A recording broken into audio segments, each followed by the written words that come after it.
Good morning, friends. It's nice to see that some people at least have taken a bath. Right? सुबह 7 बजे नहा धो के आए हैं. Good. चलो, let's not waste the time. We are going to revise multiple chapters one by one. जो chapters आपकी नींद खराब करते हैं उनको सबको हम अच्छे से रिवाइज करेंगे. कॉस्टिंग अकाउंट्स मिक्स करते रहेंगे. We are starting off with costing today. I'm starting off with a chapter which is, let's say, most consistent chapter. If you look at the weightage of marks, since May 2018, the new syllabus has come. This is the only chapter which is consistent. There is no deviation. Minimum, maximum, average, सब कुछ same है. Standard deviation 0 है. 10 mark को ये chapter आता है. That is cost sheet. अब बहुत सारे बच्चों को लगता है कि यार ये 10 मार्क का चैप्टर है, मतलब क्या है उसमें, कॉस्ट शीट का फॉर्मेट है. लेकिन if you look at the questions, excluding initial 1 और 2 एग्जाम्स, इंस्टीट्यूट मस्त पैकी बच्चों को परेशान कर रही है. तो चलो, without wasting time we start with the cost sheet, then will go ahead with the new chapter tomorrow. I will let you know what he will be at straight away without wasting time. It's a statement which is going to give details of the cost. You're going to prepare a cost sheet either on historical basis, that is for the past period, or for budgeted period, that is upcoming period. It can be prepared for all products put together, or it can be prepared product by product. तो basically है क्या ये चीज cost का details देने वाला statement है. अब whenever you present a cost sheet, cost can be analyzed from multiple angle. जैसे क्लास में स्टूडेंट्स है, I can analyse male female, let's stop, hostelite localite, students from X college, Y college, Z college. तो same number of students मैं अलग अलग angle से analyse कर सकता हूं. सेम वे कॉस्ट को भी हम अलग अलग एंगल से क्लासिफाई कर सकते हैं. Like variable cost, fix cost, semi variable. तो वेरिएबिलिटी के बेसिस पे मैं कॉस्ट को एनालाइज कर सकता हूं. कॉस्ट को मैं product by product, product cost है या पीरियड कॉस्ट है, एनालाइज कर सकता हूं. अलग अलग एंगल से कॉस्ट को हम एनालाइज कर सकते हैं. ये जो कॉस्ट शीट का फॉर्मेट है वो है फंक्शनल क्लासिफिकेशन के बेसिस पे. कॉस्ट का हम क्लासिफिकेशन कैसे करने वाले? Functional classification. फंक्शनल क्लासिफिकेशन मतलब मटेरियल, लेबर, ओवरहेड, ये आपका है फंक्शनल क्लासिफिकेशन ऑफ कॉस्ट. क्या बोला मैंने? Functional classification of your cost. तो बच्चों, अगर मैं बेसिक की बात करूं तो आप कॉस्ट को डायरेक्ट या इनडायरेक्ट में पहले बाइफरकेट कर सकते हो. अब ये डायरेक्ट और इनडायरेक्ट क्या बेसिस पे बाइफरकेट होता है, याद है क्या? Whether a cost can be linked easily to a cost object. Cost object is anything for which you want separate measurement of cost. Cost object can be your product. Cost object can be your distribution channel. Cost object can be a geographic region. Like I want to measure a cost for southern region, northern region, western region, like that. So cost object is anything for which separate measurement of cost is desired. हमें अलग measurement चाहिए cost का, तो उसको हम बोलेंगे cost object. अब हमें यह क्वेश्चन पूछना है, can a cost be linked to a cost object? If yes, we call it as a direct cost. If no, we call it as indirect cost. मैंने यह नहीं बोला कि इनडायरेक्ट कॉस्ट मतलब उसको एक्सक्लूड करो. मैंने यह नहीं बोला. Indirect cost can not be linked to cost object easily, but there are methods to link indirect cost based on certain techniques. आपके सिलेबस में आपने 2 टेक्निक्स सीखे हैं.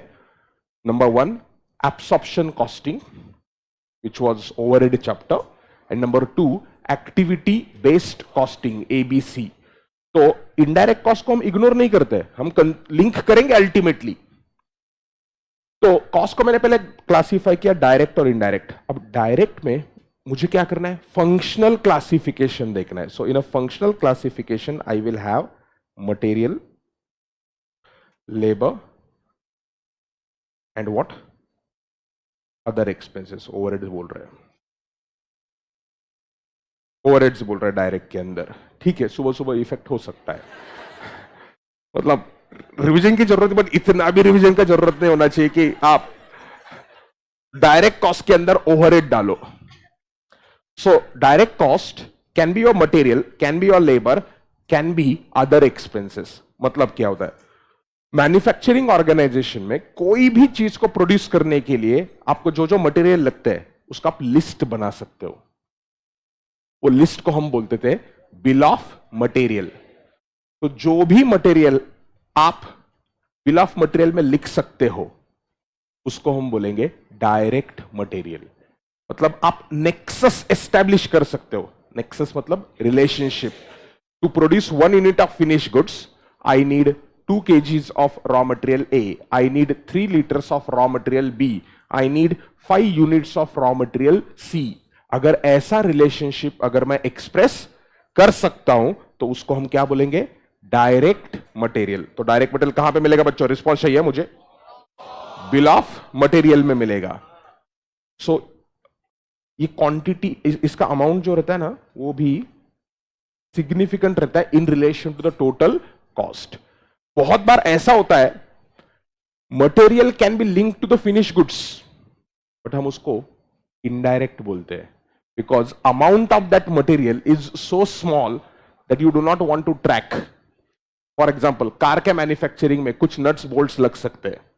आप बोल सकते हैं एक कार को बनाने के लिए ये 15 नट बोल्ट लगेंगे या 50 नट बोल्ट लगेंगे, 100 नट बोल्ट लगेंगे, लेकिन the total cost of that nuts and bolts could be just 100, 200 or 500,000 rupees, and that is in total relationship might be very small. तो management has to take a decision कि हम इसको direct material treat करें या indirect treat करें। ये management accounting है, ये कोई कॉस्ट, यहां पे कोई अकाउंटिंग स्टैंडर्ड नहीं है बच्चों, समझा। आई होप तुम लोग नोटिंग करते जा रहे हो। इन्वॉल्वमेंट चाहिए मुझे सिर्फ, बस, तो हम स्पीड से कवर अप कर पाएंगे। लेबर, जो भी वर्कर्स शॉप फ्लोर पे है और जो एक्चुअल प्रोडक्शन में या असेंबली में या पैकेजिंग में इन्वॉल्व है उनको हम क्या बोलेंगे, direct labour. So I must be able to say 1 unit produce करने के लिए मुझे ये 5 प्रोसेसेस चाहिए। ये प्रोसेस 1 पे 20 मिनट्स लगेंगे, प्रोसेस 2 पे 30 मिनट्स लगेगा, प्रोसेस 3 पे ऐसा टाइम लगेगा। प्रोसेस 1 पे ये वर्कर लगेंगे, प्रोसेस 2 में ये वर्कर लगेंगे, 3 में ये वर्कर लगेंगे। When you can establish a relationship like this हम उसको क्या बोलेंगे, डायरेक्ट लेबर। तो उनकी वेज, मटेरियल कॉस्ट में क्या आएगा बच्चों, व्हेन आई से मटेरियल कॉस्ट और व्हेन आई से लेबर कॉस्ट, दिमाग में टिपिकली क्या आता है, मटेरियल कॉस्ट बोला तो दिमाग में टिपिकली आता है परचेस प्राइस, करेक्ट है। But no, the basic principle that I want, whenever you say a particular cost, material, labor or expenses, it must be all inclusive cost. क्या बोला मैंने, all inclusive cost, मतलब material का cost निकालना है तुमको। Don't just take a material purchase price, material का price plus freight जो आएगा, कस्टम ड्यूटी अगर कुछ है इंपोर्ट कर रहे हैं तो उसका क्रेडिट आपको नहीं मिल रहा है, वो टैक्सेस ले लो, अनलोडिंग के चार्जेस ले लो, ड्यूरिंग द ट्रांसपोर्टेशन या स्टोरेज नॉर्मल लॉस कुछ होने वाला है तो नॉर्मल लॉस की वजह से उसकी जो कॉस्ट है वो बाकी यूनिट्स पे आप स्प्रेड करो। So you take a all inclusive effective cost for the purpose of calculation of cost. आप उसको प्रेजेंट लाइन बाय लाइन अलग करो या सब कुछ मिला के एक साथ प्रेजेंट करो, that choice is up to you. But while presenting the cost in a cost sheet, you must present all inclusive cost. Same thing goes for labor. Labor में सिर्फ basic wages नहीं लेने का, basic wages plus other allowances that you are giving, overtime allowance दे सकते हो आप उसको retirement benefits दे सकते हो, ग्रेचुइटी वाला आइटम दे सकते हो, आप उसको लीव कंसेशन दे सकते हो। जो भी कॉस्ट आप एम्प्लॉय के ऊपर इंकर कर रहे हो, प्रोविडेंट फंड हो गया, एम्प्लॉय स्टेट इंश्योरेंस हो गया, सारे के सारे कॉस्ट को आप इंक्लूड करके लेबर कॉस्ट ट्रीट करोगे। कॉस्ट शीट चैप्टर के अंदर आपको कॉस्ट लिंक कैसे करना है वो नहीं सीखना है। कॉस्ट शीट चैप्टर के अंदर हम सिर्फ कॉस्ट को प्रेजेंट करना सीखते हैं कि ये कॉस्ट दी हुई है, इसको अभी हमें फंक्शनल क्लासिफिकेशन के हिसाब से कैसे प्रेजेंट करना है। तो ये मटेरियल, लेबर, एक्सपेंसेस जो है ये है आपका function. These are different different functions on which I am incurring a cost और उनको हमें प्रेजेंट करना है। एक्सपेंसेस में क्या आएगा बच्चों? Let's say you have taken some technology. Direct expenses में किसी और से आपने टेक्नोलॉजी ली है for the purpose of carrying out production, royalty आएगा उसके अंदर। इनडायरेक्ट एक्सपेंसेस को हम क्या बोलते हैं? ओवरहेड्स। सो उसके अंदर भी देयर कैन बी, कॉस्ट को मैंने डायरेक्ट इनडायरेक्ट लिखा, या आप कॉस्ट को मटेरियल, लेबर, एक्सपेंसेस लिख सकते हो और उसके अंदर डायरेक्ट इनडायरेक्ट लिख सकते हो। मैंने पहले डायरेक्ट इनडायरेक्ट लिखा और अंदर क्या लिखा? Material, labour, overhead, expenses. तो यहां पर भी क्या आएगा? Indirect material, indirect labour and indirect expenses. इन सारी चीजों को हम क्या बोलते हैं बच्चों? याद है करे? क्या बोलते हैं इसको? ओवरहेड। और उन ओवरहेड्स को हम 4-5 अलग अलग एंगल से एनालाइज करते हैं। कौन से 4-5 एंगल? फैक्ट्री ओवरहेड्स, और हम उसको बोलते थे प्रोडक्शन ओवरहेड्स, याद है करे? और हम उसको बोलते थे works overhead. Factory overhead, production overhead, works overhead, कुछ भी बोलो, सबका मतलब वही है। ठीक है? These are relating to production. Then there was a admin overhead, और ये सबसे ट्रिकी है, ये आपकी जिंदगी के साथ खिलवाड़ करेगा। एडमिन ओवरहेड्स एक्चुअली 2 टाइप के होते हैं। Some administration relating to production and some general overall administration. अब अपने एग्जामिनर बहुत बार है ना क्लैरिटी के साथ लिखते ही नहीं है कि एडमिन ओवरहेड कौन सा है, रिलेटिंग टू प्रोडक्शन है या रिलेटिंग टू जनरल है। आपको अजम्पशन करके चलना पड़ेगा एग्जाम के अंदर। So admin overhead relating to production and admin overhead relating to general. फिर आपका आता है और ओवरहेड्स आते हैं सेलिंग एंड डिस्ट्रीब्यूशन ओवरहेड्स रहते हैं। इंडिया में ज्यादा होता नहीं है, बट रिसर्च एंड डेवलपमेंट के ऊपर भी आप स्पेंड कर सकते हो with due respect to Indian companies. Indian companies का R&D पे जो स्पेंड होता है वो कंपैरेटिवली कम रहता है। दूसरे किसी ने R&D किया तो हम उसको रिवर्स इंजीनियरिंग करके मैन्युफैक्चर कर लेते हैं। सो रिसर्च एंड डेवलपमेंट के ऊपर के ओवरहेड्स आ गए। तो ये सारे ओवरहेड्स आ गए। ये फंक्शनल क्लासिफिकेशन है। Direct material, direct labour, direct expenses, selling and distribution. ये फंक्शनल क्लासिफिकेशन का रूट हम कॉस्ट शीट में लेने वाले हैं। हम वेरिएबल फिक्स कॉस्ट शीट में नहीं लेने वाले हैं। It's just a tradition, nothing else, no logic.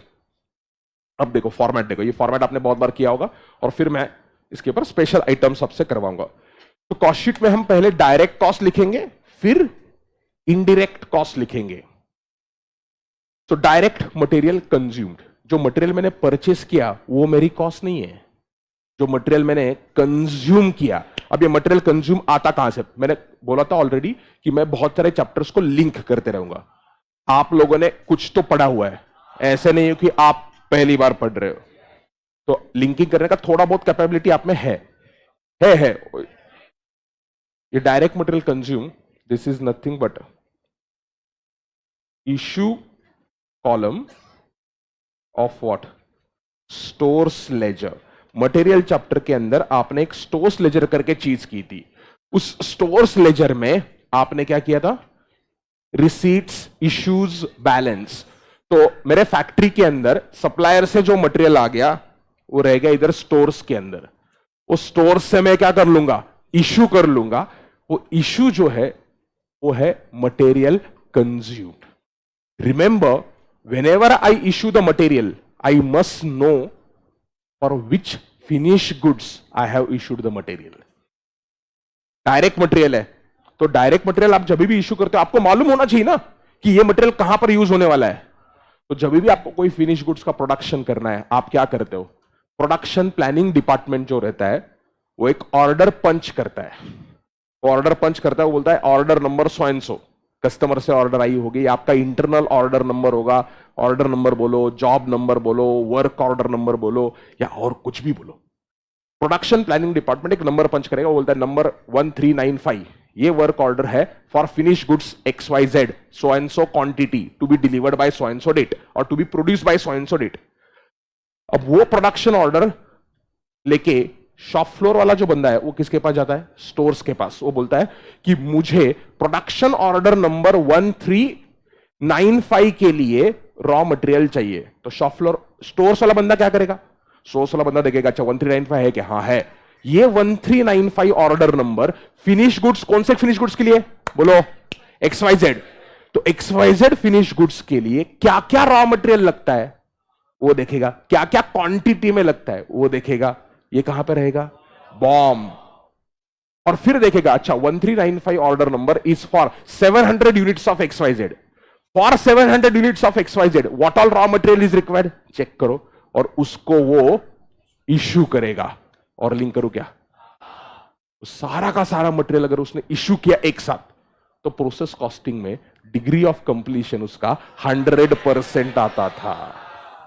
याद है क्या? WIP का जब वैल्यूएशन करते थे, प्रोसेस कॉस्टिंग नाम का एक चैप्टर है, अगर सारा का सारा मटेरियल शुरुआत में ही इश्यू कर लिया ससुरे ने तो degree of completion of material will be 100% जब आप WIP वैल्यू करोगे तब। WIP के लिए अगर स्टोर्स वाला बंदा बोलता है नहीं मैं आज सारा का सारा इशू नहीं करूंगा क्योंकि तेरे पास रखने के लिए उधर जगह शॉप फ्लोर पे नहीं है, शॉप फ्लोर वाला ही बोलता है मेरे को आज पूरा मटेरियल मत दे, आज एक 50% ही मटेरियल दे, तो 50% दे दिया तुमने, तो degree of completion of material will be 50% when ever you value WIP for job number 1395। याद करा? तो मैंने कौन से कितने चैप्टर से लिंक किया? 2 चैप्टर से। Number 1 process costing, number 2 stores ledger और material chapter, number 3 third chapter standard costing.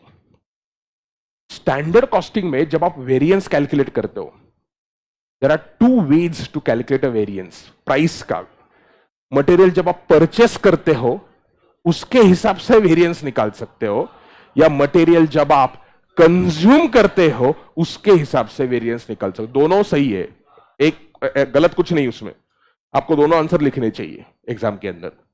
सो ये यहां पर मटेरियल कौन सा लिया मैंने? Consumed. Direct material consume, quantity नहीं आएगा यहां पर, अमाउंट आएगा। So opening stock of material add additions oblique purchase. यहां पे सिर्फ परचेस का बेसिक प्राइस लोगे या ऑल इंक्लूसिव कॉस्ट लोगे? ऑल इंक्लूसिव कॉस्ट, जिसको मैंने लैंडेड कॉस्ट बोला होगा। Closing stock of raw material, अब ये जो वैल्यूएशन करोगे तो फीफो, वेटेड एवरेज, जो भी मेथड आपको यूज करना है आप कर सकते हो। यहां पर आपको मेथड का जरूरत नहीं। कॉस्ट शीट चैप्टर में, कॉस्ट शीट चैप्टर में आपको डायरेक्टली एग्जामिनर वैल्यूएशन करके ही दे देगा स्टोर्स के मटेरियल के लिए, लेकिन फिनिश गुड्स का वैल्यूएशन पूछ सकता है नीचे। सो ये आ गया तुम्हारा direct material consumed. Add to that direct labour, add to that direct expenses. Labour के अंदर भी हमने वेजेस, बाकी के अलाउंसेस, लीव, हॉलीडे का जो लीव पेड लीव होता है, पेड लीव का कॉस्ट हम बाकी आवर्स के ऊपर या बाकी डेज के ऊपर हम स्प्रेड करते हैं, वो भी हमने सब कुछ कंसिडर कर लिया और हमारे पास आ गया प्राइम कॉस्ट। अब मेरा क्वेश्चन आपसे ये है, is prime cost a variable cost और a fix cost? Is prime cost a variable और fixed? Answer, that is generally variable. A large chunk of prime cost is variable. In examinations or generally we assume prime cost is variable. But saying that a prime cost is always a variable cost is a statement of an illiterate person. I never said, ये सबसे important है, चीज कान खोल के सुनना, बहुत सारे बच्चों को मालूम भी नहीं होगा ये कंसेप्ट होता है sir. When I say direct cost, बच्चे के दिमाग में आता है वेरिएबल कॉस्ट। मैंने बोला डायरेक्ट कॉस्ट का मतलब क्या है? A cost which can be linked to cost object. Variable cost का मतलब क्या है? A cost which varies with reference to quantity of output. मैंने कहां पे बोला direct cost varies with output? मैंने क्या बोला?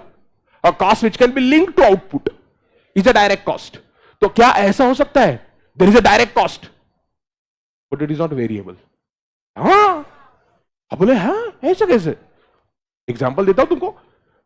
Depending on what is a cost object, a cost will be direct but it will not be variable, it will be fixed. Let's say for example IKEA का example देता हूं तुमको। मैं IKEA हूं, IKEA एक फर्नीचर मैन्युफैक्चरर, मेरे अलग अलग स्टोर्स है, मेरा कॉस्ट ऑब्जेक्ट स्टोर है. My cost object is not product that I sell. My cost object is what? क्यों? कहां पे लिखा है कि कॉस्ट ऑब्जेक्ट प्रोडक्टिव होना चाहिए? क्या आप कॉस्ट ऑब्जेक्ट को चेंज कर सकते हो? क्यों? Depending on what I want to analyse और what decision I want to take, I will change my cost object. तो मेरा कॉस्ट ऑब्जेक्ट क्या है? फर्नीचर बेच रहा हूं, वो है क्या? बेड है क्या? डाइनिंग टेबल है क्या? सोफा है क्या? मेरा बैंगलोर में जो स्टोर है, मेरा हैदराबाद में जो स्टोर है, मेरा मुंबई में जो स्टोर है, वो स्टोर मेरा कॉस्ट ऑब्जेक्ट है ना? वो स्टोर के लिए मैंने एक 5 लोगों का टीम बैठा के रखा है, इंचार्ज, जो स्टोर का ओवरऑल ऑपरेशंस देख रहे हैं. वो 5 लोगों की जो सैलरी है वो क्या है? डायरेक्ट कॉस्ट है, indirect cost? Direct cost. If cost object is store, if cost object is a store, salary of those persons is variable है क्या? मेजॉरिटी लोगों के दिमाग में क्या था? Direct cost means variable cost. मैंने क्या एग्जांपल दिया तुमको? ये जो डायरेक्ट कॉस्ट है, ये है डायरेक्ट कॉस्ट, लेकिन फिक्स नेचर का है. It does not vary. Unless otherwise given we assume direct cost to be variable. वो अपना सीए कोर्स का खासियत है. बट कहना ये कि डायरेक्ट कॉस्ट मतलब variable cost is wrong, because depending on a cost object you will change your decision. क्योंकि कभी कभी क्वेश्चंस में पूछते हैं मेक अ कॉलम वेरिएबल और fix.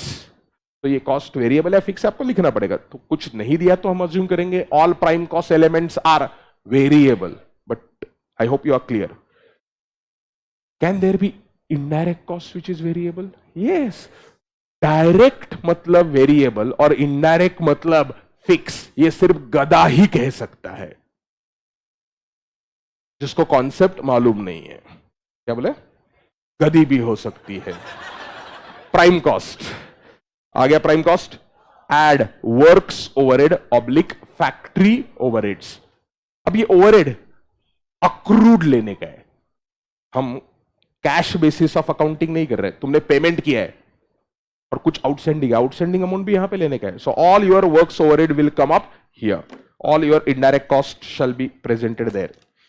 So therefore gross works cost incurred during the period. अब ये ग्रॉस वर्क्स कॉस्ट बहुत सारे लोग क्या करते हैं मालूम है क्या? सिर्फ वर्क्स ओवरहेड लिखते हैं. It is prime cost plus what? Works overhead is called as what? Gross works cost.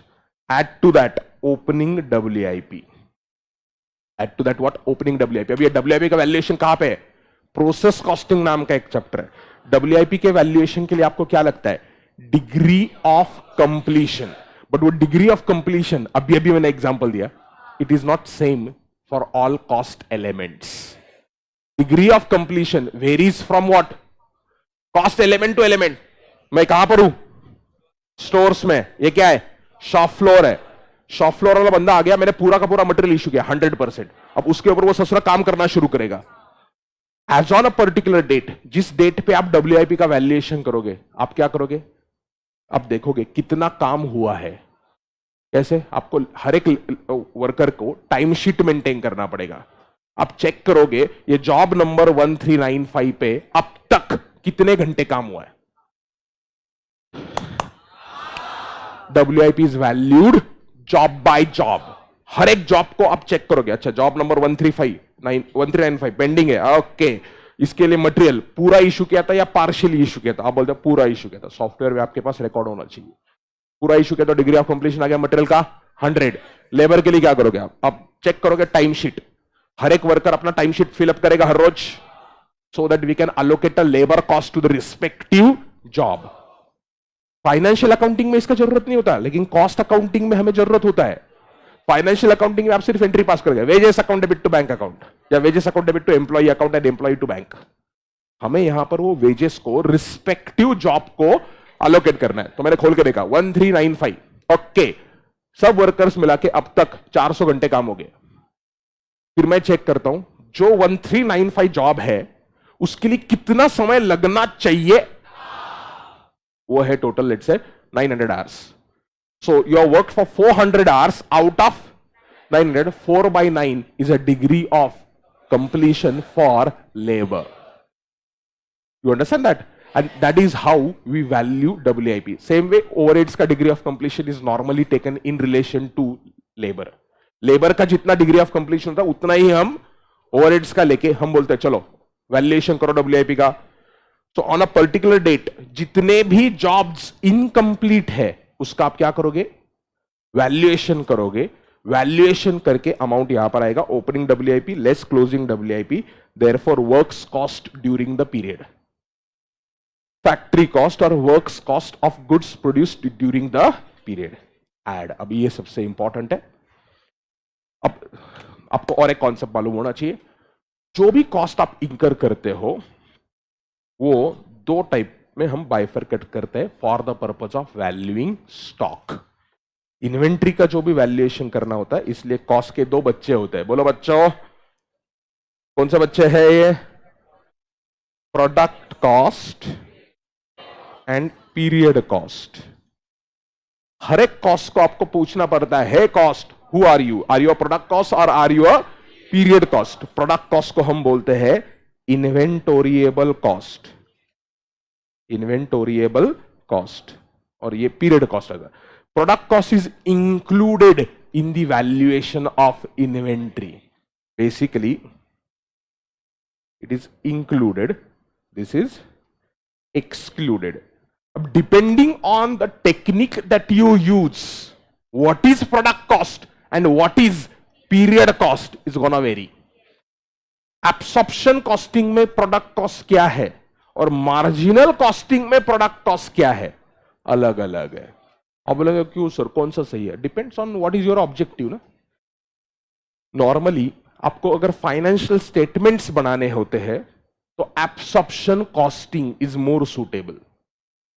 इसलिए मैं अब लिंक कर रहा हूं, मैं पहले आपको दे रहा हूं। आपके पास कैपेबिलिटी है AS2 जब आप यूज करते हो अकाउंट्स के अंदर ग्रुप 1, तो इन्वेंट्री वैल्यूएशन के लिए एब्सॉर्प्शन कॉस्टिंग वहां पर यूज किया है। AS2 के अंदर भी अंडर एब्सॉर्प्शन, ओवर एब्सॉर्प्शन आता है। सो अगर आपको फाइनेंशियल स्टेटमेंट्स प्रिपेयर करने हैं तो आप कौन सा टेक्निक यूज करोगे? Absorption costing. Online public, I hope you are understanding. And अगर आपको डिसीजन मेकिंग करना है तो डिसीजन मेकिंग के लिए हम मार्जिनल कॉस्टिंग यूज करते हैं। तो a cost which will be included in inventory valuation, क्या बोला मैंने उसको? Product cost. A cost which is excluded is called as a period cost. Product cost है क्या? A cost which is incurred only once during the life of that particular product and is not expected to be incurred again, even if the product is carried forward from 1 year to next year, we call it as product cost. CA foundation में consignment नाम का एक chapter था, आप इसको simple language में बोलते थे non recurring expenses, a cost which will not be incurred again in what subsequent year. Goods are produced in the current year but not consumed or not sold in the current year. They are carried forward from current year to next year. तो next year में आप वापस खर्चा करोगे क्या? जो raw material है वापस खर्च करोगे क्या? जो डायरेक्ट वर्कर्स है वो वापस खर्च करोगे क्या? बट आप एडवर्टीजमेंट वापस करोगे। एडवर्टीजमेंट ऐसा देखो, ये 3 गुड्स के लिए एडवर्टीजमेंट है, ऐसा नहीं होता ना। Advertisement is for a period, rent of the factory और a salary of your marketing staff और admin staff is for a period. तो वो हम कहां पे लिखेंगे? पीरियड कॉस्ट के अंदर लिखेंगे, और उसको क्या करेंगे? हम एक्सक्लूड करेंगे इन्वेंट्री वैल्यूएशन से। So these are non recurring expenses and these are what? Recurring expenses. Many a times there is a debate as to whether a particular item is a product cost or period cost. Obviously subject होता है बहुत बार। तो अब तक मैंने क्या लिया है? अब तक मैंने सिर्फ प्रोडक्ट कॉस्ट की बात की है। Direct labour, direct material, direct expenses, ये सारे क्या है? प्रोडक्ट कॉस्ट है। क्यों? जो गुड्स मैंने प्रोड्यूस किए वो 1 साल से दूसरे साल में कैरी फॉरवर्ड किए मैंने, तो डायरेक्ट मटेरियल वापस इंकर होता है क्या? तो ये प्रोडक्ट कॉस्ट का ऑब्जेक्टिव क्या है? प्रोडक्ट कॉस्ट का ऑब्जेक्टिव इन्वेंट्री वैल्यूएशन करना है। इन्वेंट्री वैल्यूएशन के लिए हमें मैचिंग कॉन्सेप्ट लगता है। करंट पीरियड में जो रेवेन्यू मैंने बुक किया है उसके कंपैरिजन में ही मुझे कॉस्ट बुक करनी है। I should record the cost which is incurred to earn the revenue, right? तो मैंने प्रोड्यूस किए 50,000 गुड्स, सेल किए 42,000, तो I should have a cost of only 42,000, but खर्चा तो मैंने 50,000 पे किया है, तो 8,000 का मुझे कॉस्ट आइडेंटिफाई करना पड़ेगा। वो कॉस्ट में क्या इंक्लूड करूं और क्या एक्सक्लूड करूं, वो कौन बोलता है? प्रोडक्ट कॉस्ट और period cost. Are you clear? तो डब्ल्यूआईपी का वैल्यूएशन करके क्या आया बच्चों तुम्हारे पास? Factory cost. और फिर हम कुछ स्पेशल आइटम्स ले रहे हैं जो प्रोडक्ट कॉस्ट ही है, क्यूसी, क्वालिटी कंट्रोल। अब क्वालिटी कंट्रोल आप ड्यूरिंग द मैन्युफैक्चरिंग कर सकते हो, या पूरा मैन्युफैक्चरिंग कंप्लीट होने के बाद आप छप्पा लगा सकते हो क्यूसी चेक। कभी भी quality control cost it's a production cost, research and development cost relating to production. आप एक R&D कर रहे हो ना, R&D एक्चुअली दो टाइप का होता है। अभी अपने इंस्टीट्यूट का फॉर्मेट है तो मेरे को कुछ करना नहीं है, इनको मालूम नहीं है कि R&D there is a product specific R&D और there is a in general R&D। तो जो प्रोडक्ट स्पेसिफिक R&D होता है वो ही यहां पर आता है, समझा क्या? और इनको अभी भी ये मालूम, मतलब with due respect to institute, जो अगर कोई वीडियो देख रहा होगा तो नमस्ते, बहुत सारा R&D का कॉस्ट जो होता है वो कैपिटलाइज किया जाता है because it becomes a intangible asset और उसका अमोर्टाइजेशन आता है। अब अपना इतना लेवल इनके पास नहीं है। जिस बंदे ने लिखा है ये, उसने इतना दिमाग लगाने की कोशिश नहीं की। तो आप फॉर्मेट के हिसाब से R&D आ गया तो वो प्रोडक्ट कॉस्ट लेना है, बट रिमेंबर सारा का सारा R&D कभी भी प्रोडक्ट कॉस्ट नहीं होता है। बट मैं अभी ये इंस्टीट्यूट को नहीं बोल सकता हूं। तुम्हारा R&D जो होता है, एक फार्मास्यूटिकल कंपनी वो जनरल R&D करते रहते हैं, कुछ R&D सक्सेसफुल होता है, कुछ R&D अनसक्सेसफुल रहता है। जो भी R&D अनसक्सेसफुल है वो पीरियड कॉस्ट ट्रीट होता है, ना कि प्रोडक्ट कॉस्ट। तो अगर गलती से क्वेश्चन में एग्जामिनर इंटेलिजेंट बन गया और लिखा R&D into bracket product specific, तो वो आप प्रोडक्ट कॉस्ट करके ले लो। और जनरल जो R&D आपका रिसर्च चल रहा है उससे सक्सेसफुल हो सकता है, नहीं हो सकता है, उसको आप क्या करो? P&L में डेबिट करो पीरियड कॉस्ट करके। It will come up below, period cost नीचे है, पीरियड कॉस्ट करके आता है। ये चीज लिखा है अकाउंटिंग स्टैंडर्ड 26 में, अपने ही इंस्टीट्यूट ने, ग्रुप 2 में है अकाउंट्स में। ये चीज institute of cost accountants of India ने कॉस्ट अकाउंटिंग स्टैंडर्ड के अंदर भी लिखा हुआ है, बट पढ़ना चाहिए उसके लिए, दैट इज इंपॉर्टेंट। तो R&D अपने सिलेबस में सिर्फ R&D दिया, इधर लेने का, बात खत्म। But with a disclaimer that whatever I taught is wrong. Admin overheads relating to production, मैंने अभी अभी आपको बोला एडमिन ओवरहेड दो टाइप के होते हैं, AOHP, AOHG।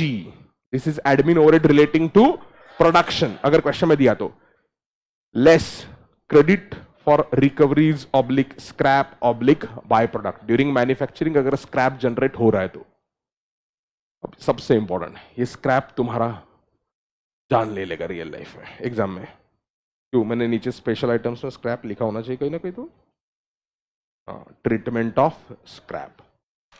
स्क्रैप दो चीज का हो सकता है, मटेरियल का ही स्क्रैप हो सकता है, या during manufacturing semi finish goods जो है उनका स्क्रैप हो सकता है। अगर रॉ मटेरियल का ही स्क्रैप है, मतलब अभी तक उसके ऊपर कुछ वर्कर ने काम करना शुरू नहीं किया, प्रॉब्लम मटेरियल का स्क्रैप कैसे आ गया सर? क्यों नहीं आ सकता भाई? स्टोरेज में स्क्रैप नहीं जनरेट हो सकता है क्या? हो सकता है, depends on nature of product. अगर स्टोर्स में ही स्क्रैप जनरेट हुआ, मटेरियल का स्क्रैप है, तो क्या करो? मटेरियल कंज्यूम में ही माइनस कर लो। It's like a normal loss. So मैंने मटेरियल परचेस किया था 50 लाख का, उसमें से कुछ मटेरियल स्क्रैप हो गया, तो जो स्क्रैप हो गया उसकी आप क्या करोगे? Sale value minus, obviously scrap की सेल वैल्यू कॉस्ट से ज्यादा नहीं होनी चाहिए। If you are able to sell a scrap at a higher than cost, then why are you doing a business? Purchase material, make a scrap, sell it. Oh, no. तो मैंने material 50 lakh का purchase किया, उसमें से कुछ material scrap बन गया और स्क्रैप करके उसको सेल किया मटेरियल स्टेज पे, तो आप क्या करोगे? स्क्रैप वैल्यू माइनस करोगे। कहां से? मटेरियल कंज्यूम में से। सो ट्रीटमेंट ऑफ स्क्रैप में मैं क्या बोल रहा हूं? If scrap is of material, अभी क्वेश्चन में देना चाहिए स्क्रैप किस चीज का है, तो scrap is of material, then deduct from, बोलो, deduct from material consumed. Material consume में ले लो, if it is scrap of semi finish goods, semi finished goods, फिर क्या करोगे बोलो बच्चों? Then deduct from what? Deduct from factory cost. Factory cost के बाद आप डिडक्ट कर सकते हो। अब क्वेश्चन में कुछ भी नहीं लिखा, ये आपका डिफॉल्ट अजम्पशन रहेगा। क्वेश्चन सिर्फ बोलता है स्क्रैप, स्टॉप, तो क्या अज्यूम करोगे आप? It's a scrap of semi finish goods, but please note लिख के आना, because in the past I have seen the questions where institute has done whatever they feel right. तो स्क्रैप हो सकता है। हाँ, बाय प्रोडक्ट लिखा तो obviously by product will be generated during manufacturing process, तो वो तो आपको फैक्ट्री कॉस्ट से ही माइनस करना है बच्चों। अब लिंक कर रहा हूं, करो क्या?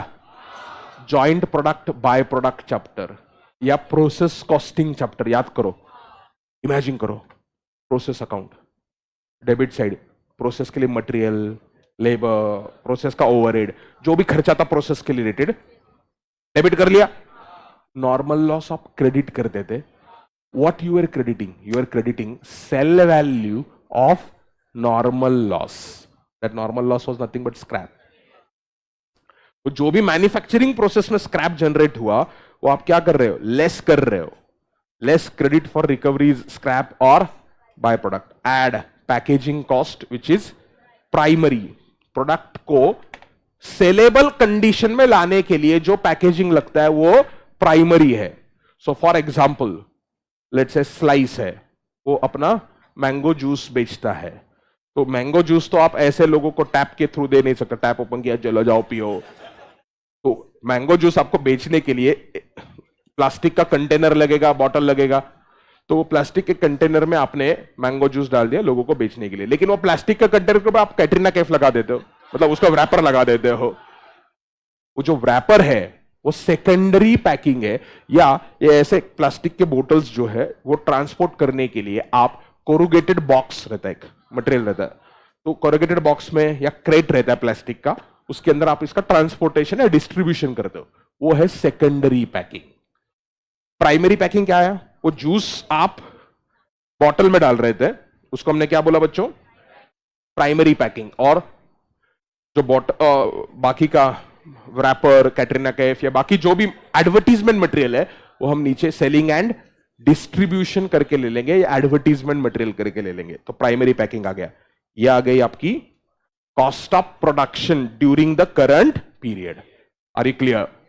आगे नहीं जाना है। अब आएगा इंपॉर्टेंट पॉइंट, सबसे इंपॉर्टेंट, कान खोल के सुनना। Cost sheet, overhead chapter, cost ledger accounting chapter, तीनों चैप्टर के लिए रिलेवेंट है।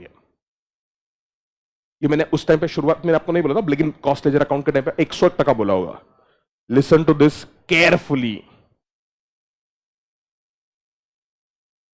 The overheads which you consider in cost sheet are not overhead incurred. What you consider in the cost sheet above here at this place is overhead absorbed. ये पक्का बोला होगा मैंने।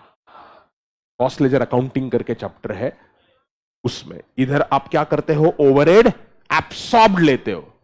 तो there is a difference between overhead incurred and overhead absorbed.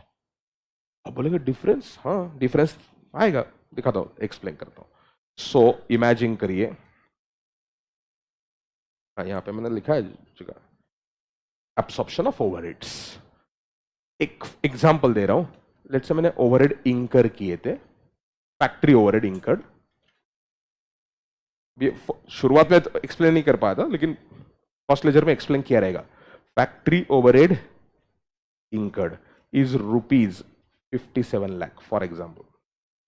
57 lakh तुमने incur किए, but tell me, whenever you incur overhead, do you know for which product have you incurred overhead? No. अब बोलेंगे क्यों? अरे ओवरहेड इनडायरेक्ट कॉस्ट है ना, वो link नहीं कर सकते ना प्रोडक्ट के साथ, वो अगर लिंक कर पाते थे आप प्रोडक्ट के साथ तो उसको ओवरहेड क्यों बोलते थे? तो ओवरहेड इंकर्ड है 57 lakh. Shall we ignore since we can not link easily to the output? No, हम इसको इग्नोर नहीं करने वाले, हम इसको कंसिडर करेंगे. लेकिन एग्जैक्टली मुझे 57 लाख में से एक प्रोडक्ट के लिए कितना, दूसरे के लिए कितना, तीसरे के लिए कितना मालूम. तो इसके लिए हम क्या करते हैं? एस्टिमेटेड बेसिस पे एब्सॉर्प्शन रेट्स डिसाइड करके रखते हैं. तो ओवरहेड एब्सॉर्प्शन कॉस्टिंग का जो चैप्टर था उसमें हमने क्या किया था? एब्सॉर्प्शन रेट डिसाइड कर लिया कि अगर एक प्रोडक्ट 2 घंटे के लिए मशीन पे गया तो 1 घंटे का कॉस्ट आएगा 70 रुपए मशीन आर रेट, 2 घंटे का कॉस्ट आएगा 140. तो ऐसे कितने टोटल आवर्स के लिए वो प्रोडक्ट गया मशीन पे, तो उसके हिसाब से total hours into absorption rate, actual hours into absorption rate, machine hour rate. हमने मशीन आर रेट हो सकता है, लेबर आवर रेट हो सकता है. You want to do absorption, you can do absorption as a percentage of prime cost, percentage of labor cost. ऐसे absorption के लिए हमने अलग अलग methods डिसाइड किए थे. absorption के बेस बोलते हैं उसको.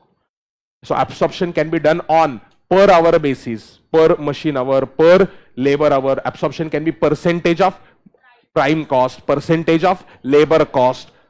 absorption का कुछ भी बेस आप डिसाइड कर लो, है ना. तो हम शुरुआत में एब्सॉर्प्शन का बेस डिसाइड करते हैं और एक्चुअल प्रोडक्शन होने के बाद देखो अभी 57 लाख मैंने टोटल इंकर किया. Job number 1935 whatever number is, वो जॉब के लिए मटेरियल कितना लगा मालूम है मेरे को. वो जॉब के लिए डायरेक्ट लेबर कितना लगा मालूम है मेरे को. क्यों मालूम है? डायरेक्ट कॉस्ट है ना. अब ओवरहेड कितना गया उस जॉब के लिए किसी का बाप को मालूम नहीं रहता. तो फिर हम क्या करते हैं? हम absorbed overhead कैलकुलेट करते हैं उस जॉब के लिए. Remember there is going to be a respective job account and there is going to be a overhead account. तो देखो ये क्या है? ओवरहेड अकाउंट है. ओवरहेड इंकर नॉमिनल अकाउंट है. ओवरहेड इंकर डेबिट होना चाहिए, क्रेडिट होना चाहिए. ओवरहेड इंकर्ड डेबिट होना चाहिए, क्रेडिट होना चाहिए? डेबिट होना चाहिए. क्यों रे? इंकर्ड है ना. तो overhead account debit to bank account अगर आपने पे किया होगा. और it can be indirect material, to bank हो सकता है, टू मटेरियल आ सकता है, इनडायरेक्ट मटेरियल भी आ सकता है ना. तो मटेरियल या लेबर, ये सारा खर्चा, कितना खर्चा हुआ बच्चों बोलो?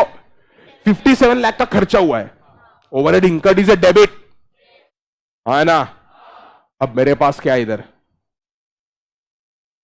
इधर है job number whatever account, job number dot dot, job number work order number, नाम ने कुछ रखा नहीं है. इस जॉब के लिए क्या क्या खर्चा हुआ? मटेरियल का खर्चा हुआ मालूम है मुझे. इस जॉब के लिए कुछ लेबर का खर्चा हुआ मालूम है मुझे. इस जॉब के लिए कितना ओवरहेड हुआ मालूम. तो हम क्या करते हैं? ओवरहेड्स को एब्सॉर्ब करते हैं. क्या बेसिस पे एब्सॉर्ब करेंगे? कुछ तो बेसिस होगा. Percentage of labour cost, percentage of prime cost, या पर लेबर आवर, पर मशीन आवर, कुछ भी बेसिस निकालो. टू ओवरहेड, यहां पर ओवरहेड आएगा और ये ओवरहेड से यहां पे आएगा बाय जॉब नंबर. तो ये जॉब नंबर यहां से यहां जाएगा. ये जो होता है ना बच्चों, इसको बोलते हैं ओवरहेड एब्सॉर्ब. सो ओवरहेड अकाउंट को हम क्या क्रेडिट करते हैं? Overhead absorbed. और वो कहां पे डेबिट होता है? रिस्पेक्टिव जॉब को. लेकिन ऐसे बहुत सारे जॉब्स रहेंगे, इसलिए सिलेबस के अंदर, रियल लाइफ में ऐसा ही होगा, लेकिन सिलेबस के अंदर instead of job number so and so account हमने इसको बोला था WIP account, work in progress account, cost ledger account chapter के अंदर. तो WIP के अंदर ओवरहेड इंकर्ड नहीं आता है. क्या आता है? Overhead absorb. मटेरियल कॉस्ट आ गया, लेबर कॉस्ट आ गया, ओवरहेड इंकर्ड नहीं आया, ओवरहेड एब्सॉर्ब्ड आया. एब्सॉर्ब्ड ओवरहेड मतलब क्या होता है? कितना खर्चा होना चाहिए था फॉर प्रोड्यूसिंग एक्चुअल आउटपुट. बच्चों ओवरहेड एब्सॉर्ब का ही मतलब है स्टैंडर्ड कॉस्ट ऑफ ओवरहेड्स और standard overhead. Standard cost of overhead, या आप इसको क्या बोल सकते हो, स्टैंडर्ड ओवरहेड्स और स्टैंडर्ड कॉस्ट। सिंपल कि स्टैंडर्ड कॉस्ट इतना खर्चा होना चाहिए था, एक्चुअल में कितना हुआ वो तो जॉब बाय जॉब कभी पता नहीं चलेगा। एक्चुअल में जो हुआ वो 57 लाख टोटल बेसिस पे पता है। तो बच्चों ओवरहेड अकाउंट का जो डेबिट है वो टोटल बेसिस पे आता है, ओवरहेड अकाउंट का जो क्रेडिट है वो जॉब बाय जॉब आता है। तो ओवरहेड अकाउंट में क्या रहेगा, बैलेंसिंग फिगर रहेगा। क्या रह सकता है, डेबिट कैन बी बिगर या credit can be bigger, obviously anything can happen ना। Overhead incurred is more than the overhead absorb. Let's say ऐसे सारे जॉब्स मिला के 50 लाख की एब्सॉर्ब हो गया, तो क्या बोलेंगे हम, अंडर एब्सॉर्प्शन। मतलब क्या, अंडर एब्सॉर्प्शन का मतलब क्या है, हमने खर्चा 57 लाख का किया, लेकिन कॉस्टिंग में जब प्रोडक्ट का कॉस्ट एब्सॉर्ब किया तब साला 50 लाख ही कंसिडर किया रे। अरे गधो, अंडर एब्सॉर्प्शन को ही हम बोलते थे एडवर्स वेरिएंस। और बोले सर किधर से किधर घुमा रहे हो तुम, कैपेबिलिटी है तुम्हारी, हाँ आराम से। तो मैं कहां से कहां गया, कॉस्ट शीट से ओवरहेड में, ओवरहेड से स्टैंडर्ड कॉस्टिंग में, वापस आओ कॉस्ट शीट में। तो कॉस्ट शीट में जब हम ऊपर लिखते हैं ना ओवरहेड्स, तो ओवरहेड एब्सॉर्ब्ड आता है। ये कब हेल्प करता है आपको, कॉस्ट लेजर अकाउंट का चैप्टर, अच्छा वो तो बोल ही गया मैं, कॉस्ट लेजर के अकाउंट के चैप्टर में जब आप कॉस्ट शीट बनाते हो तो ओवरहेड एब्सॉर्ब्ड आप ऊपर लिखते हो, अंडर ऑब्लिक ओवर एब्सॉर्प्शन का अलग अलग ट्रीटमेंट होता है। अब इंकर कितना है बोलो बच्चों, 57 लाख, एब्सॉर्ब कितना है 50 लाख। तो इसका मतलब क्या हुआ, अंडर एब्सॉर्प्शन है। अंडर एब्सॉर्प्शन मतलब कॉस्ट इंकर हुआ लेकिन एब्सॉर्ब नहीं हुआ। एब्सॉर्ब नहीं हुआ तो प्रोडक्ट को लिंक नहीं किया हमने, 7 लाख का खर्चा तो हुआ। तो फिर हम क्या करते हैं, इस अंडर एब्सॉर्प्शन के हम एनालिसिस करते थे। वो एनालिसिस ओवरहेड चैप्टर में आप जो करते हो और स्टैंडर्ड कॉस्टिंग में जो करते हो वो दोनों अलग अलग है, and angle of analysis is different. Overhead chapter जो था उसमें आपने बोला under absorption, normal reasons, abnormal reason. Normal reason है तो आपने उसको सप्लीमेंट्री रेट यूज किया था, ये भी हम डिटेल में करेंगे ओवरहेड चैप्टर में। Right now just try to develop a link. और दूसरा अबनॉर्मल जो है, अबनॉर्मल को हम क्या कर देते हैं, कॉस्टिंग P&L को ट्रांसफर कर देते हैं। सप्लीमेंट्री रेट मतलब जो भी अंडर एब्सॉर्प्शन है उसको आप स्प्रेड करो वापस किसके ऊपर, गुड्स प्रोड्यूस के ऊपर, समझा। Under absorption is nothing but adverse variance, और उसका ही एनालिसिस स्टैंडर्ड कॉस्टिंग में गया तो उसमें ओवरहेड वॉल्यूम वेरिएंस एक डेडली चीज था, करेंगे ओवरहेड रेट वेरिएंस और एक्सपेंडिचर वेरिएंस, ऐसा था। तो ओवरहेड चैप्टर में जो एनालिसिस है वो अलग है, और स्टैंडर्ड कॉस्टिंग चैप्टर में एनालिसिस जो है वो अलग है। यहां पर मुझे कॉस्ट शीट में सिर्फ इतना ही चाहिए बच्चों, what we consider in a cost sheet chapter और कॉस्ट शीट वी कंसिडर, बोलो, ओवरहेड एब्सॉर्ब्ड। अगर गलती से एग्जामिनर ने दे दिया, वो देता है एग्जामिनर जब वो cost sheet cost ledger account के थ्रू पूछता है, तो फिर आप बोलेगे sir under oblique over absorption का करने का क्या, उसका मेथड होता है। अब सीए एग्जाम्स में ये जो कॉस्ट शीट वाले क्वेश्चंस आते हैं, मैंने कभी भी आईसीआई को मेथड देते हुए नहीं देखा कि सप्लीमेंट्री रेट यूज करो, या तो कुछ नहीं दिया तो हम क्या करेंगे, under oblique over absorption costing P&L को ट्रांसफर करेंगे, है ना। तो मैं क्या लिख रहा हूं, UA oblique OA, under absorption oblique will be transfer to, बोलो, कॉस्टिंग P&L। अब बोले कॉस्टिंग P&L मतलब कॉस्ट शीट ही कॉस्टिंग P&L है रे। कॉस्ट शीट में प्रॉफिट लॉस दिखता है, आएंगे ना अभी प्रॉफिट लॉस में, 2 मिनट रुक ससुरे, समझा तुमको, आ जाओ ऊपर। देखो हमने यहां पर क्या लिया, ओवरहेड एब्सॉर्ब, तो 50 लाख ही एब्सॉर्ब हो गए, तो सपोज यहां पे 50 लाख आएगा, फिर बाकी का 7 लाख किधर जाएगा, नीचे जब आप सीओजीएस निकलते हैं उसके बाद पीरियड कॉस्ट आते हैं, इधर आप लिख सकते हो एड अंडर एब्सॉर्प्शन। एड क्या लिख सकते हो, अंडर एब्सॉर्प्शन, ये ट्रांसफर टू कॉस्टिंग P&L है। अंडर एब्सॉर्प्शन मतलब वो कॉस्ट है लेकिन कंसीडर नहीं किया गया था, लेस ओवर एब्सॉर्प्शन। किसके बाद आएगा बच्चों, ये सीओजीएस के बाद, क्योंकि ये जो आइटम्स है ये है पीरियड कॉस्ट, उस पीरियड का खर्चा है। और ये जो ऊपर वाले सारे कॉस्ट ऑफ प्रोडक्शन तक सारे जो आइटम्स थे ना, वो थे product cost. Cost of production तक जितना भी चीज किया मैंने, सारा का सारा चीज क्या लिया मैंने, प्रोडक्ट कॉस्ट ले लिया। अरे समझा क्या पब्लिक? 2-3 आइटम बाकी है, खत्म हो गया। मतलब कॉस्ट शीट में और क्या, फिर स्पेशल आइटम्स कुछ एक्सप्लेन कर दो, कुछ कुछ उन्होंने ऑलरेडी एक्सप्लेन किए, तो चलो वापस पढ़ लो एक बार। Direct material consume, add direct labour, add direct expenses, क्या आ गया? Prime cost, add overheads, works overhead oblique factory overhead, कौन से लिए? एब्सॉर्ब। याद कहां पर रहेगा? कॉस्ट लेजर अकाउंटिंग चैप्टर में। देयरफॉर ग्रॉस वर्क्स कॉस्ट, समझा?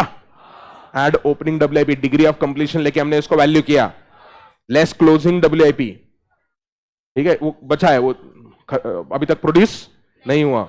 इट्स लाइक ट्रेडिंग अकाउंट में ओपनिंग स्टॉक डेबिट पे रहता है, क्लोजिंग स्टॉक क्रेडिट पे रहता है। Purchase, add opening stock, less closing stock, like that. Therefore works cost आ गया तुम्हारा।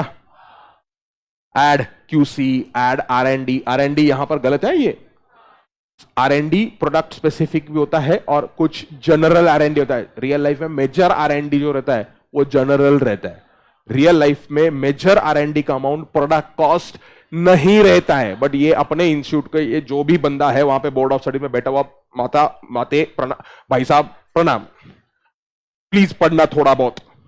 Add admin overheads, product relating to what? Production activity, less scrap हो गया। एड पैकिंग कॉस्ट, आप सीक्वेंस ऊपर नीचे कर सकते हो। देयरफॉर कॉस्ट ऑफ प्रोडक्शन क्या तैयार हो गया? फिनिश गुड्स तैयार हो गए। अब मैं वैल्यू करूंगा फिनिश गुड्स का। Add opening stock of finish goods, less closing stock of finish goods, therefore you get a COGS. सबसे important, the COGS that you will get up here in a cost sheet and the COGS that you will get up in P&L, financial accounts, may not be same. That is why we have a concept, reconciliation. याद करो एक chapter था cost ledger account, उधर financial accounts का profit and, तो क्या बोलूंगा मैं? Profit oblique loss as per P&L and costing P&L will not match generally. आप बोलेंगे क्यों सर? ट्रीटमेंट अलग हो सकता है, इन्वेंट्री वैल्यूएशन टेक्निक अलग हो सकता है, डेप्रिसिएशन के मेथड्स अलग हो सकते हैं।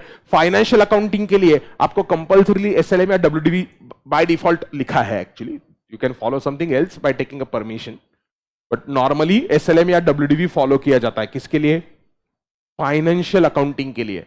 कॉस्टिंग के लिए मैं machine hour rate method use कर सकता हूं, I can use some other method for the purpose of cost determination, है क्या नहीं? तो रिकंसिलिएशन जरूरी होता है between what? Profit as per financial statements and profit as per costing statement. Are you clear?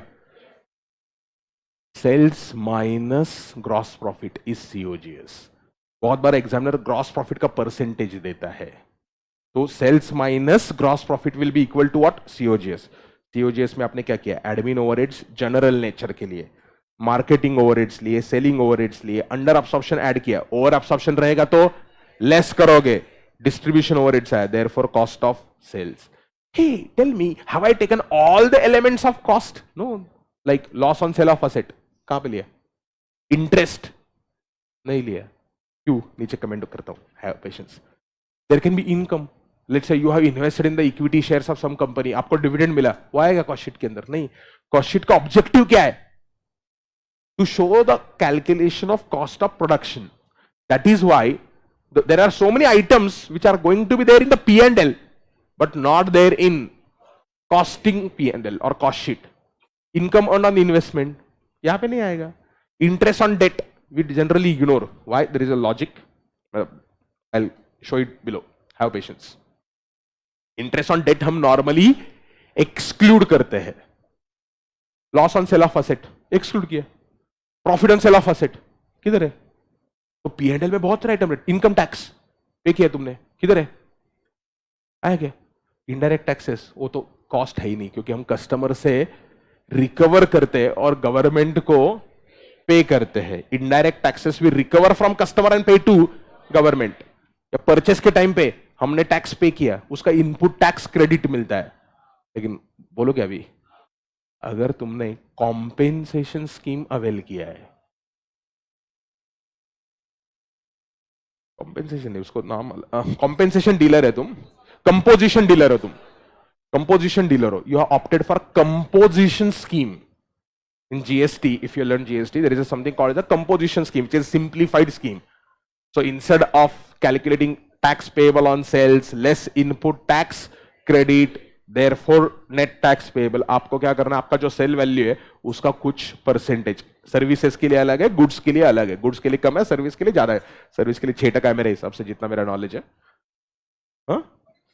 1 and 6, goods के लिए 1% है और सर्विस के लिए 6% है. Composition scheme. If you are a composition dealer, then the GST is your cost.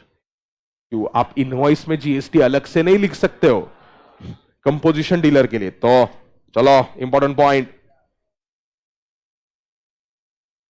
GST paid for composition dealer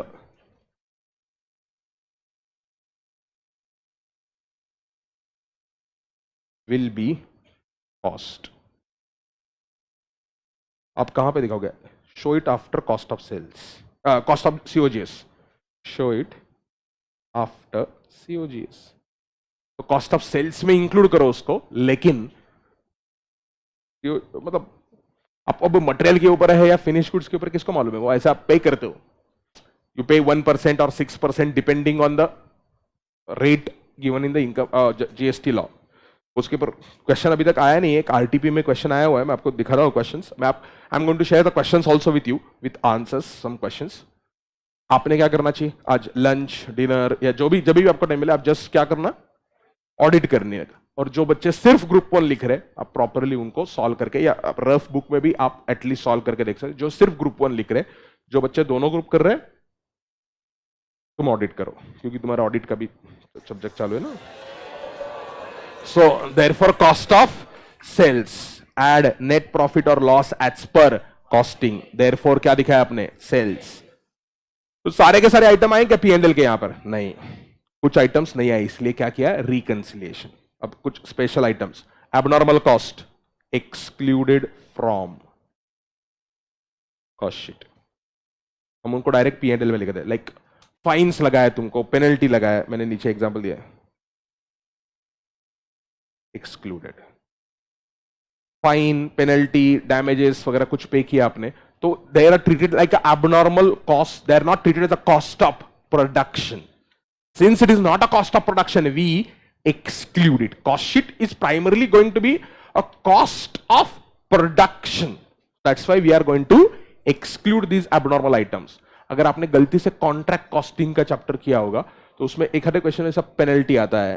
तो penalty we don't debit to the contract account, we debit it to profit and loss account. Contract costing करके एक chapter है syllabus में, वो contract costing बिल्कुल नहीं है, contract accounting है. ICAI वाला कोई अगर सुन रहा है, नमस्ते भाई साहब, अपना खुद का AS7 देखना और फिर चेक करना, तुमने जो यहां पे लिखा है वो कॉस्टिंग नहीं है, अकाउंटिंग है, वो भी गलत. सो वो चैप्टर कॉस्टिंग, उसमें ABCD भी नहीं है कॉस्टिंग का, वो कॉन्ट्रैक्ट अकाउंटिंग है. सो अबनॉर्मल कॉस्ट हमने एक्सक्लूड किया, पेनल्टीज वगैरह हमने एक्सक्लूड कर लिया. अब सबसे बढ़िया लॉजिक, किसी बुक में नहीं मिलेगा इजीली आपको, इंटरेस्ट या फाइनेंस कॉस्ट को मैंने एक्सक्लूड क्यों किया. कॉस्ट शीट में लिखा गया मैंने इंटरेस्ट को, फाइनेंस कॉस्ट को लिखा गया, इंटरेस्ट फाइनेंस कॉस्ट जो भी डेट का कॉस्ट लिखा गया, क्यों एक्सक्लूड किया? सुनो, let's say there is HUL which Hindustan Unilever Limited, which makes, let's say, shampoo or soaps, right? There is Patanjali also. Ramdev Baba ji, मतलब बाबा जी का भी शैम्पू सोप्स वगैरह आते होंगे ना पतंजलि के, ठीक है, अज्यूम कर लो. HUL में डेट 0 है और ओन फंड्स है 15,000. तो जो टोटल कैपिटल HUL ने रेज किया है वो है 15,000. Patanjali has a debt of 3,000 and equity of, let's say, 4,500. It's the size of Patanjali is lesser, half. Patanjali has what? Debt or HUL. Okay मैं आपको और सिंपल करने के लिए पतंजलि की जगह पे HUL into bracket situation 2 HUL into bracket situation 1 और सिंप्लीफाई करने के लिए मैं क्या करता हूं 3 और 12 करता हूं 15,000. What are you observing? HUL option 1 option 2 total capital is, but the capital structure had changed. Capital structure is a proportion in which you raise the funds. Proportion अलग अलग हो गया. HUL ऑप्शन 1 में क्या किया था? सिर्फ इक्विटी से पैसा ले रहा था. ऑप्शन 2 में HUL ने पैसा कहां से लिया? HUL ऑप्शन 1 में हम क्या बोलते हैं? अनलिवर्ड कंपनी बोलते हैं और इसको हम फैंसी लैंग्वेज में बोलते हैं लिवर्ड कंपनी. Just general knowledge. अब मुझे बोलो ऑप्शन 1 हो या ऑप्शन 2 हो, why the hell cost of production should change? I am not saying net profit, I am saying cost of production. If you start including interest in the production cost which will come up in the option 2, option 2 में तुमको दिखेगा तुम्हारा cost of production ज्यादा हो गया. That is why generally majority of the people exclude interest from cost of production. तो अगर आपको ग्रॉस मार्जिन निकालना है, gross margin is sales minus my cost of production, तो उस कॉस्ट ऑफ प्रोडक्शन में अगर आप इंटरेस्ट इंक्लूड करने लग गए तो क्या हो जाएगा? आपके नंबर्स आप कंपैरिजन नहीं कर पाओगे. In a particular year you were unlevered, in the subsequent year you became levered because you took a debt. आपने डेट रेज किया तो आपका कॉस्ट ऑफ प्रोडक्शन चेंज नहीं होना चाहिए. इसलिए हम इंटरेस्ट एंड फाइनेंस को क्या करते हैं? एक्सक्लूड करते हैं जनरली स्पीकिंग. तो फर्स्ट पॉइंट हो गया. सेकंड हो गया सब्सिडी और ग्रांट. अगर आपको मैन्युफैक्चरिंग करने के लिए कुछ सब्सिडी मिल गया मशीन के अगेंस्ट या मटेरियल के अगेंस्ट, क्या करोगे आप? डिडक्ट. सो फॉर एग्जांपल आप कुछ वैक्सीन बना रहे हो, वैक्सीन बनाने के लिए आपको मटेरियल लगता है, गवर्नमेंट ने सब्सिडी दिया तो आपको क्वेश्चन में आ गया सब्सिडी, तो क्या करोगे आप? माइनस करोगे. All inclusive cost principle already explain किया मैंने. While writing the cost in a cost sheet, don't take just the purchase price. Take what? Landed cost for what? Material. Labor के लिए हम क्या करते थे? Don't just take a wages. Wages plus retirement benefits plus paid leave plus gratuity, employee state insurance, provident fund. Take effective cost. Effective cost of labor hour. Effective cost of labor. Labor. ठीक है? Treatment of scrap मैंने बोला nothing is given, we will assume scrap is of semi finish goods. Valuation of closing stock of finish goods. Closing stock of finish goods can be valued either as per first in first out या weighted average cost. अगर FIFO method use कर रहे हो आप तो क्या होगा मालूम है? मैं ले लूंगा cost of production. Cost of production divided by quantity produced during the year quarter whatever into closing stock quantity. ये बहुत इंपॉर्टेंट होता है बच्चों पढ़ने के लिए. तो यू कैन वैल्यू इन्वेंट्री. मैंने क्या किया बच्चों? न्यूमरेटर में कॉस्ट ऑफ प्रोडक्शन लिया. अगर मैं वेटेड एवरेज यूज करने वाला हूं ना तो मैं क्या करूंगा मालूम है? Numerator will be cost of production plus opening stock value divided by quantity produced during obviously the current period plus opening stock quantity. बच्चों did you observe? मैंने क्या किया? मिक्सिंग किया into, ये दिख रहा है कि तुमको मालूम नहीं, into closing stock quantity. तो फर्क कहां पर है? हम वेटेड एवरेज बोला तो you have to take a cost of production plus opening stock. अगर आपको याद होगा इस चीज को हम बोलते थे cost of goods available for sale. Opening stock plus cost of production is a cost of goods available for sale. So question में प्लीज मेथड पढ़ना. एग्जामिनर क्या दे रहा है, फीफो दे रहा है या वेटेड एवरेज दे रहा है? क्वेश्चन में मेथड पढ़ने का और मेथड पढ़ के इन्वेंट्री का वैल्यूएशन करने का, ये नॉर्मली कॉस्ट लेजर अकाउंट में बहुत आता है। कॉस्ट लेजर अकाउंट या जो भी नाम दिया होगा अपने चैप्टर का। वैल्यूएशन ऑफ क्लोजिंग WIP, बोलो क्या करेंगे इसके लिए? डिग्री ऑफ कंप्लीशन ढूंढना पड़ेगा, element by element. Degree of completion बच्चों कभी भी ऐसा टोटल बेसिस पे नहीं रहता है। मटेरियल का डिग्री ऑफ कंप्लीशन अलग रहता है, लेबर का अलग रहता है। Overhead is assumed to be same as labour because overheads are assumed to be incurred with reference to labour hours. ये आ गया तुम्हारा रिकंसिलिएशन का पॉइंट, मैंने ऑलरेडी एक्सप्लेन किया तुमको, ठीक है। एब्सॉर्प्शन ऑफ ओवरहेड एक्सप्लेन किया। कौन से ओवरहेड लोगे कॉस्ट शीट के अंदर? Overhead absorbed, under oblique over absorption कहां पे लोगे आप?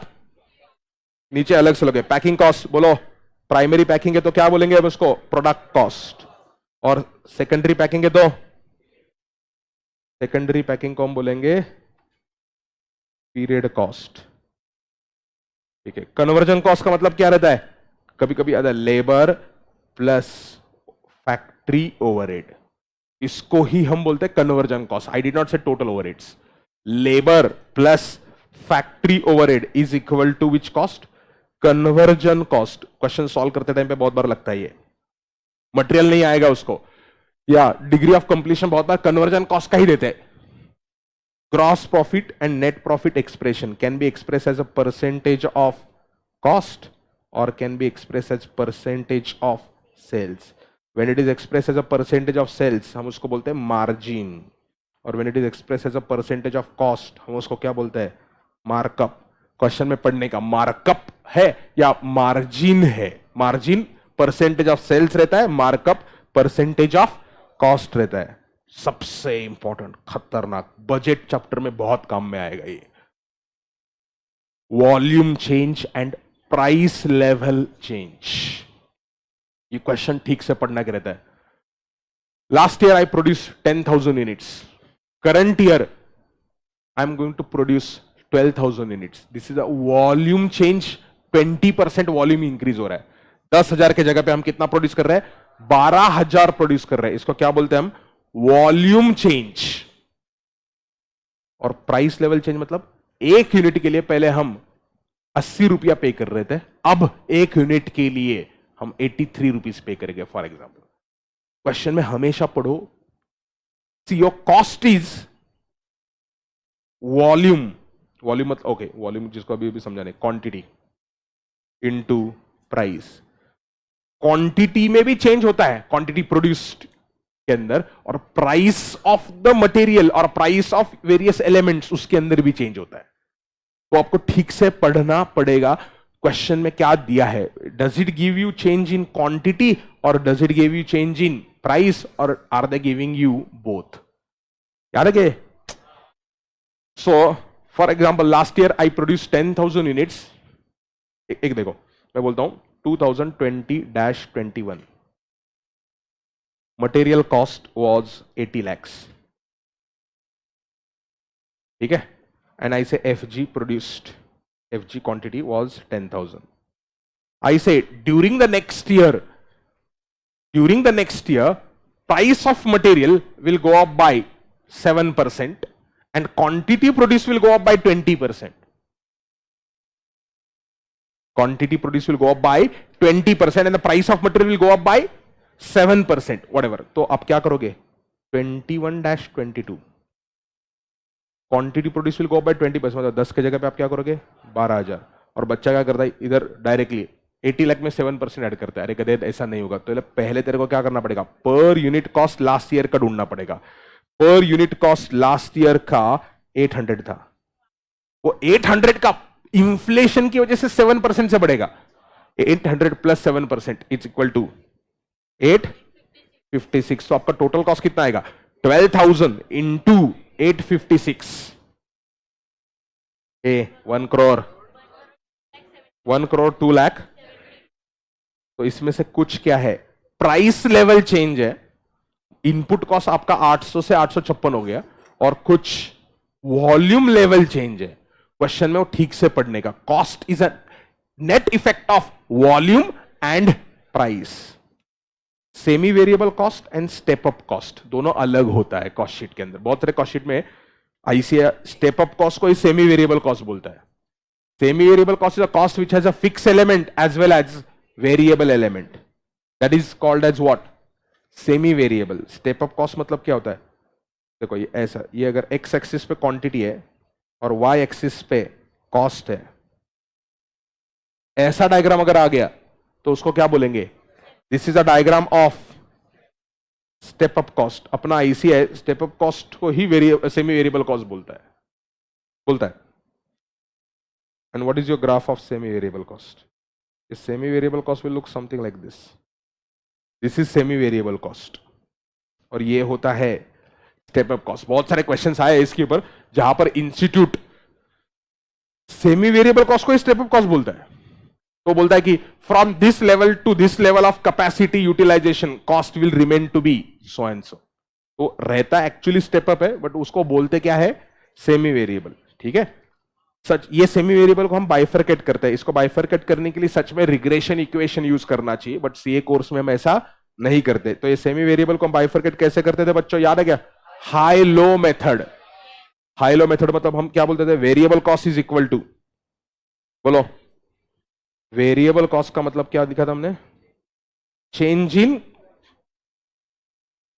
Variable cost is equal to, variable cost per unit is equal to, बोलो, change in cost upon change in quantity। ऐसा हम करते थे। ठीक है, that's it about which chapter, cost sheet। now listen up what I'm going to show you, just a second। अब मैंने ये हो गया, कंसेप्ट हो गया। अब एक सेकेंड आने दो इधर, लुक एट दिस। अब मैंने क्या किया, यहां पर कुछ क्वेश्चंस है, आंसर्स के साथ दिए, आपको गो थ्रू करना है। Obviously we can not solve all the questions, तो ये सिर्फ आप डिसाइड करना है। तो ये एलिमेंट्स है, आपको कॉस्ट शीट बनाने को बोला है बस। इसमें ये आरटीपी के क्वेश्चन है, मैंने क्लासिफाई किया है, कुछ आरटीपी के क्वेश्चन है। सॉल्यूशन नीचे है, आईसीआई का जो सॉल्यूशन है वो है, क्वेश्चन 2 है और क्वेश्चन 3 है। बस आरटीपी के 3 क्वेश्चन रहेंगे। इसमें ये जीएसटी आया हुआ है, GST paid under composition scheme. ये 2021 के आरटीपी में अपने बिलवर्ड इंस्टीट्यूट ने पूछा है, और उसका जो ट्रीटमेंट उन्होंने दिया है वो देख के मेरे को क्या 10 लाख कंपोजिशन स्कीम में जीएसटी पे कि वो कॉस्ट है, उसमें डाउट नहीं है। आई थिंक मैंने शायद अपडेट भी किया था उसका आंसर को। उन्होंने डायरेक्टली उसको मटेरियल कॉस्ट में ऐड किया है। इंस्टीट्यूट ने उसको कहां पर ऐड किया बच्चों, मटेरियल कॉस्ट, और नीचे लिखा है GST paid under composition scheme would be included under the cost of material as it is not eligible for input tax credit. Correct, वो कॉस्ट है, उसमें डिबेट नहीं है मेरे को। डिबेट किसमें, वो मटेरियल में लेने का है। GST paid under composition is not on material, it is on sales. वो परचेस, ओके, उन्होंने ये भी नहीं लिखा कि वो GST paid under composition at the time of purchase और व्हाट, लिखा नहीं। तो उन्होंने इंस्टीट्यूट ने इंप्लाइडली अज्यूम किया है GST paid under composition at time of purchase. ये लिखा नहीं है, लेकिन आंसर देख के मेरे को समझा।